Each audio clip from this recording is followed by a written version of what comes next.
Bonsoir Louis-Georges Tin. Bonsoir. Vous êtes le président du CRAN, le Conseil représentatif des associations noires, qui est une sorte de lobby qui défend la cause des Noirs en France.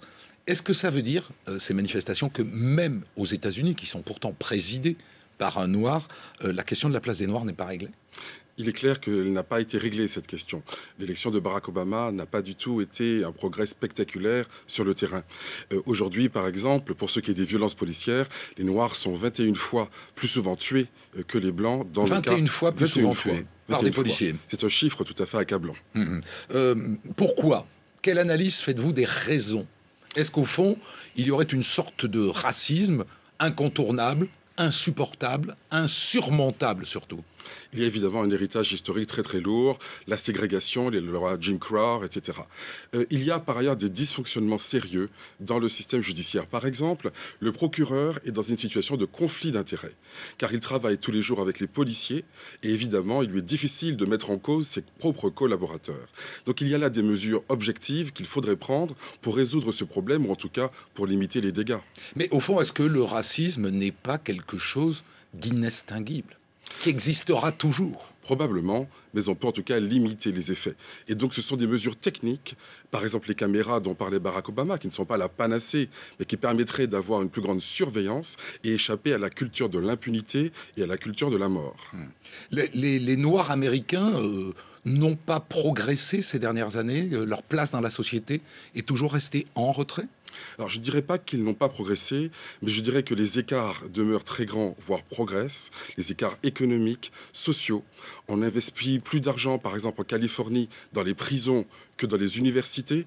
Et un Noir en Californie a plus de chances de se retrouver, en effet, en prison que dans les universités. L'espérance de vie des Noirs américains diminue depuis 5 ans.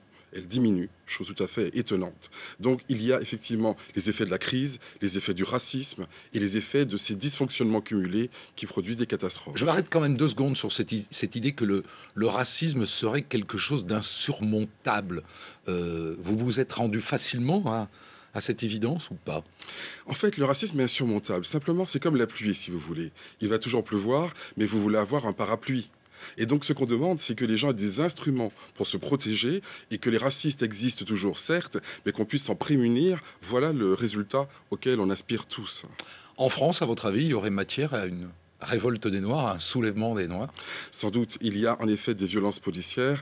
Amnesty International avait publié en 2009 un rapport qui s'intitulait « Des policiers au-dessus des lois ». Et donc il montrait qu'en effet, il y avait également de nombreuses victimes tuées dans des contextes tout à fait obscurs. Et il y a aussi une relative impunité des policiers, une culture finalement du laisser-faire. Et la police n'est pas vraiment surveillée par le ministère de l'Intérieur, qui n'est pas objectif. Qui stigmatise plus les Noirs que les Arabes, à votre avis ? Alors, je crois que les minorités ethniques sont dans l'ensemble stigmatisées. Il est difficile d'établir des statistiques claires, mais Amnesty International dit clairement les choses. Des associations comme Vivolé, par exemple. Et malheureusement, il y a dans ce pays un problème parce que ces questions ne sont pas traitées. Elles sont considérées comme des faits divers. Il y a des choses qui se préparent en France ? On vous entend peu ces derniers temps.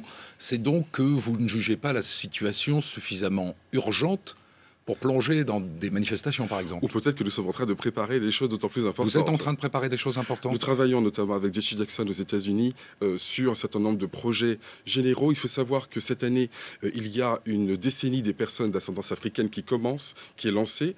Mais elle a été lancée aux Nations Unies le 10 décembre dernier, dans un silence total. Il n'y a pas eu de médias, il n'y a pas eu de politique, alors que c'est le monde entier qui est censé prendre des mesures contre le racisme anti-noir. Donc vous voyez, c'est tout à fait emblématique de ce que nous disons. Mais la France n'est pas un pays communautariste comme les États-Unis. Est-ce qu'il n'est pas plus difficile en France de rassembler les gens sur la couleur de peau qui est la leur, sur ce seul facteur partagé ? C'est pas plus difficile, simplement il est vrai qu'il y a une rhétorique française extrêmement pratique qui utilise le mot communautarisme pour stigmatiser tous les mouvements qui s'organisent pour résister à l'injustice. Donc autrefois on disait le lobby juif, le lobby noir, des choses comme ça, pour les rejeter. Et aujourd'hui par ce simple mot de communautarisme, on essaye finalement de disqualifier d'avance tous ceux qui luttent pour la justice et pour l'égalité des droits. Merci Louis-Georges Tin, donc président du Conseil représentatif des associations noires de France.